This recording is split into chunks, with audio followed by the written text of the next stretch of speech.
sentito? Ho sentito. Ormai nel palazzo lo sanno tutti. Lo so, ma signora Concetta, voi perché siete venuti? Avete saputo che il professore, quando è caduto malato, non lavora più.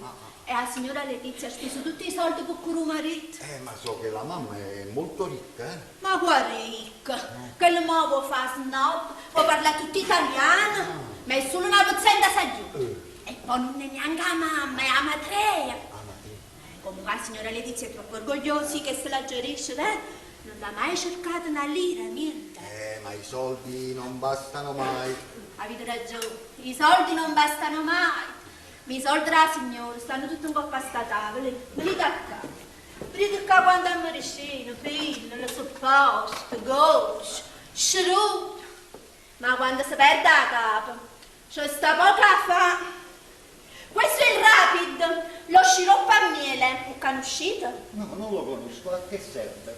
Serve per fare in bagno.